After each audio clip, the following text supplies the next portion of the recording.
Good afternoon, ladies and gentlemen, Your Excellency, Mr. Prime Minister, ladies and gentlemen, dear guests, members of the Bulgarian delegations, dear journalists. I'm happy to greet the Bulgarian delegation led by Prime Minister of Bulgaria, Kirill Petkov.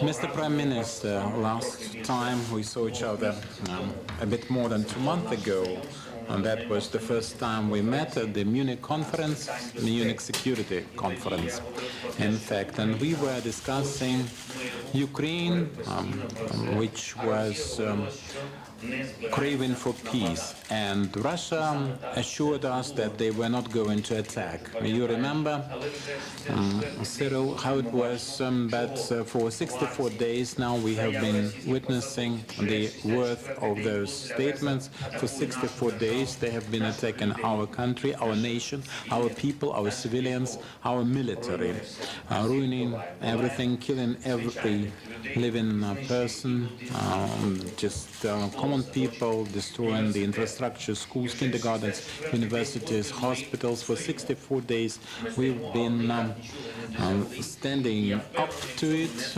and they will never overcome our resistance. They will just have well-deserved despite, and from all the world, all the world is with Ukraine, and that includes Bulgaria. And thank you, Mr. Petkov, thank you, Bulgaria. We've had very essential negotiations discussing all the key issues, and right now, in such difficult conditions, Ukraine, as never before, requires support from our reliable partners to protect the right to life for our people, for our statehood, our statecraft, our European future. But this fight is not just about Ukraine. It's in Ukraine we are protecting the values of all Europe and all the world, freedom for every European nation. And right now in Ukraine, right here, we are trying to decide whether the peoples of Europe can live freely and democratically.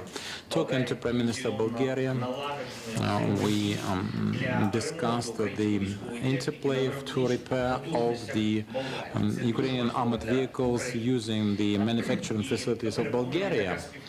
And I'm convinced that this cooperation is going to be of mutual benefit for the Bulgarian companies, the Bulgarian economy, and for us, what matters is Bulgarian quality and the deadlines, because we fight every day. We discussed our energy supplies to Bulgaria, electric power, and diversification of supply of natural gas in the region via the Trans-Balkan pipeline together with the Bulgarian party. We've reached agreements for transportation of grain from Ukraine via Varna seaport in Bulgaria, and we have great prospects of such arrangements. The Ukrainian side will provide all the necessary facilitation for the Bulgarian vessel blocked at Chornomorsk.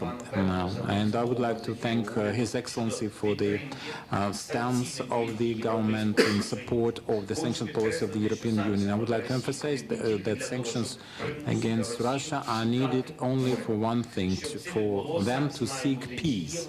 And this should be powerful, this should be effective, and exclude any opportunity to bypass their limitations.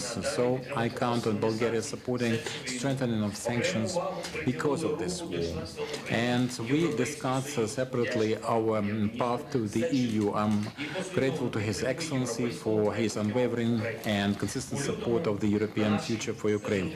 In February, back at the Munich Security Conference, we signed our joint declaration on the Ukrainian prospects in the EU, and Bulgaria is still supporting the candidate status admission for Ukraine for the next meeting of the European Council.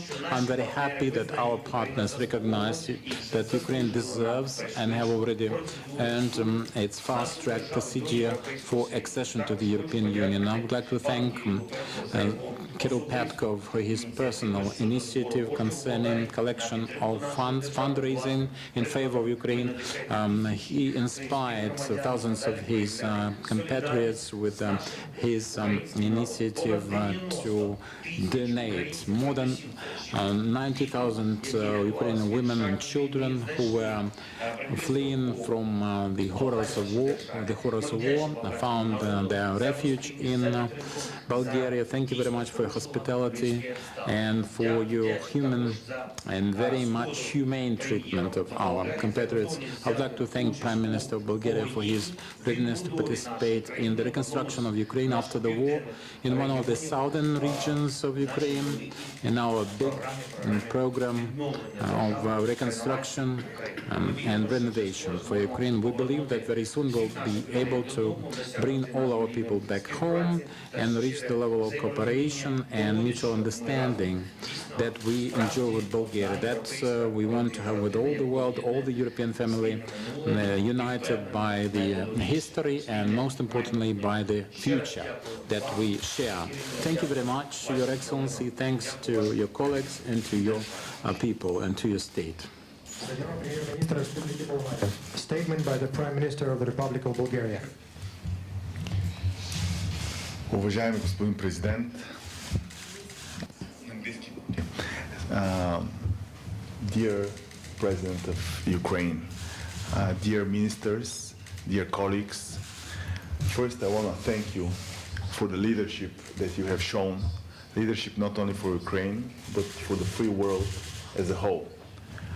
Ukraine will win this war, and all of the democratic countries will stand behind you. There is no doubt in my mind that's the only outcome that will happen.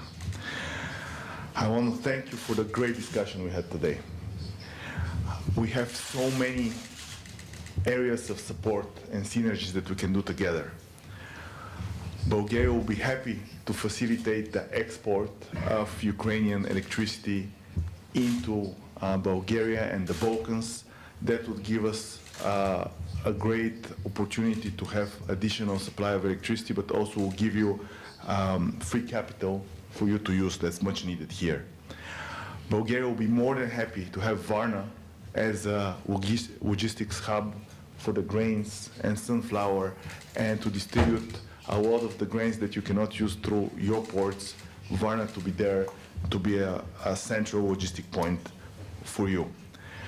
Also, when we talk about energy security, Bulgaria can be instrumental in assisting Ukraine by actually using the Trans-Balkan pipeline, that we can deliver gas from the LNG terminals in Greece and Turkey into Ukraine. That would give both of our countries lower cost and availability of supply. Also, in terms of your invitation for Bulgaria to participate in the reconstruction of Ukraine, we'll be more than happy to do it. We have many cities and towns with a lot of Bulgarian-speaking Ukrainians, and Bulgaria would be happy to be a constructive part of this. Thank you so much for your offer for helping our ship leave Chernomorsk. I know it's not easy, but I'm very thankful that we will have an organized plan for our sailors to return back home and our ship to return back home, and for the sailors to see their families again. Your request for military technical assistance in regards to reconstruction and renovation of some of the heavy machinery in the Bulgarian factories would be a good opportunity for Ukraine, and a good opportunity for Bulgaria to do this repair for Ukraine. It's very important for Bulgaria, Ukraine to see a clear path to the European Union. It's time for us to say this is where Ukraine belongs. Ukraine is part of the European family, and we should give a clear sign and a clear path as soon as possible. So you have a strong voice of Bulgaria when we meet with my other European colleagues. So in this regard, I want to come soon again to Ukraine to celebrate victory for Ukraine and to celebrate the fast path forward to being part of the one European family together. In the meantime, all these specific points are a great synergy for both countries, and Bulgaria is happy to stand by and support in all available means. In this respect, I want to thank you again for your time, and I look forward to cooperation on all these topics as soon as possible. Thank you so much. We should have one.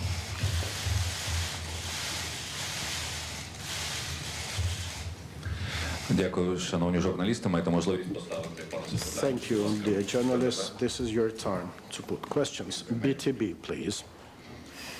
Mr. Zelensky, Bulgaria declares support to Ukraine, but our country haven't still decided to provide military support to Ukraine.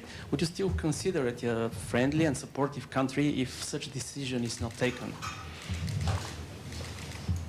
And if you discussed already with Mr. Petkov about military support, did you already discuss some specific support that we could provide you, some weapons and some in specifics?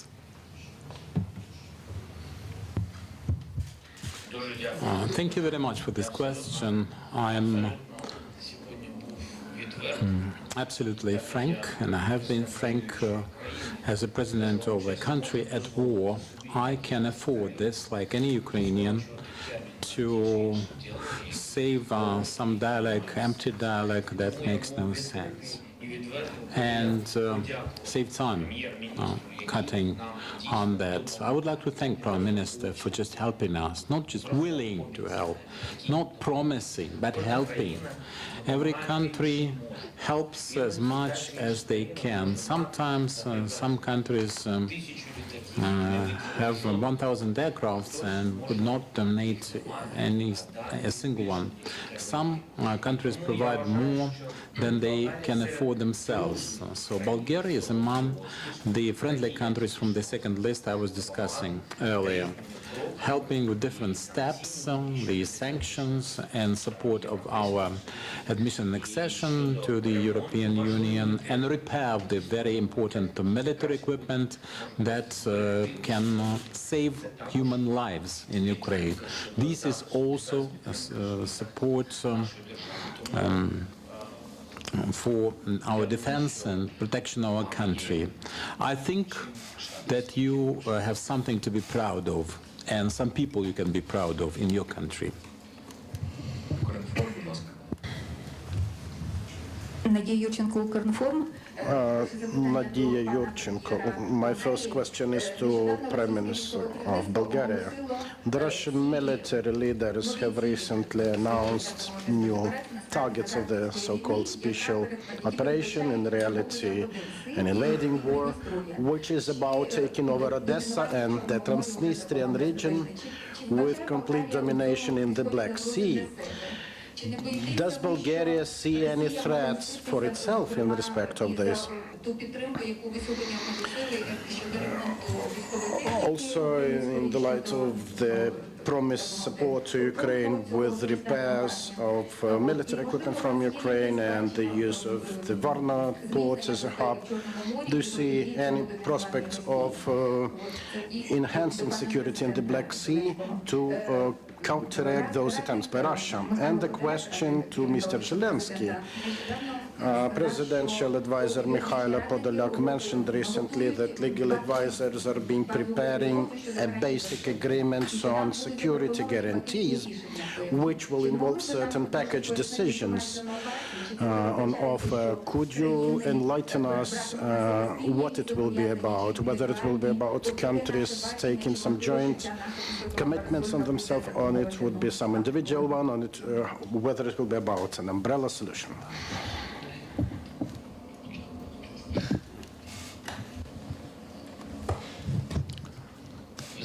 You know, after the non-working Budapest memorandum, as the president and guarantor of the Ukrainian constitution, I wouldn't have any patchwork umbrellas for us. It's better to face your enemy than have a big company of friends who are not prepared to protect and defend you. So we are very serious about this future document, and we have a well-crafted and well-weighed approach to the partner countries for the selection of the partner countries that wouldn't let us down in case of any kind of aggression. Anything can happen in that future. Mind you, I think that currently it's important to solve the problem of this war with the Russian Federation and regain our territorial integrity. We already understand that it is not easy for us to have such neighbors. So we're talking a fundamental agreement here, fundamental commitments on the part of the guarantor countries. That's our approach to this issue. I cannot just simply outline in a couple of words, outline this agreement, because the agreement and the guarantees are very substantial and more essential than just words that I might use to describe them. Behind those words, we have human lives, you know. So we approach this in a fundamental fashion. This is being drafted. It is true that the security advisors or representatives or specific leaders of the might be guarantors. They are getting together. They are discussing issues at different levels, online and offline. This is true. And very soon, when everything is ready, I think that by all means, our society and our journalists will see the detail of the future agreement and future arrangements. Believe me, we would like to get as much as possible for our country, for our motherland, and for our people. We want the most of it, and the guarantees will be united and unilateral. They will be different, but let's wait and see how the well-designed and finalized result looks, if you can wait.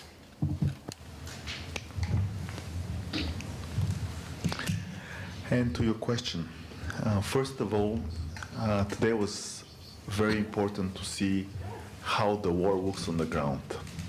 I was touched when I saw residential buildings being bombarded in a small community that doesn't even have military around it. The most touching scene I saw today was a toy, a children's toy, amidst the rubbles of a residential building that had been hit by a Russian rocket. So I cannot tell that this is military operation or a special operation. This is war on civilians. And now I even more strongly do not regret for firing my defense minister for using the word special operations. Nobody should put anything else when they see such horrifying pictures than war on the free world and war on civilians. So that's just addressing the military operation part. In terms of security, I believe what we discussed here, we have a very big potential to enhance security, especially on the southern Ukraine, by actually creating these logistics elements. If we can make sure that all the grains of Ukraine can be shipped in part through Bulgaria, even these additional security risks and inability to use your ports would be a good opportunity to show that there are alternatives when we're together. On the military help, it's very good to have a specific request. It's true that Bulgaria has factories that can repair heavy machinery, and I'll be more than happy to bring this to our government and to our parliament, the ability that we can repair this machinery and send back to Ukraine. In terms of direct threat at this point, we don't assess the risk of direct threat in terms of security risk for Bulgaria, but what we do assess is the direct threat on democracy. And anybody who believes that they have to be part of the free world have to stand behind Ukraine, even if they don't feel personally threatened. This is about morality, ethics, and view of how the world should work. And in this world that we would like to see, every country has a choice who to be with, in which club to be with, and how to manage its own future. No neighbor should be telling and restrict and create aggression on anybody else. And I still cannot believe the pictures that I saw, that this is 2022 in Europe. This is intolerable, and you have a very strong voice from Bulgaria in support on all these things that we discussed. Thank you. Пане прем'єр-міністре, пане президенте, дякую. Дякую за захист.